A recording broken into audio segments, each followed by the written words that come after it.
কমলাপুর থেকে ছেড়ে আসা মোহনগঞ্জগামী মোহনগঞ্জ এক্সপ্রেস ট্রেনটি ১৩টি বগি রেখেই চলে গেছে নেত্রকোনা স্টেশনে।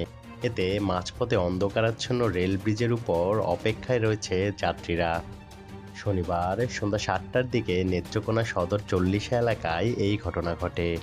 যাত্রীদের সঙ্গে কথা বলে জানা গেছে, ঢাকার কমলাপুর রেল স্টেশন থেকে ছেড়ে আসা ট্রেনটি নেত্রকোনা সদর ৪০ এলাকায় এসে রেল ব্রিজের উপরে হঠাৎ একটি শব্দ করে ঝাঁকুনি দেয়। পরবর্তীতে ট্রেনের গতি আস্তে আস্তে কমতে থাকে এবং একসময় স্থির হয়ে যায়।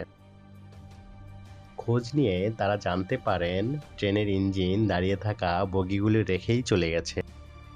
যাত্রীরা অভিযোগ করে বলেন, বগি রেখে ইঞ্জিন চলে যাওয়ার প্রায় ৩ ঘন্টা হতে চলল, কিন্তু এখন পর্যন্ত রিলিফ ট্রেন আসার কোনো খবর নেই। এমন একটা জায়গায় আমরা আটকে আছি, যেখানে ট্রেন থেকে নামতেও পারছি না, কোথাও যেতেও পারছি না। অন্ধকারের মধ্যে এমনভাবে বসে থাকাটা অনিরাপদ বোধ করছি।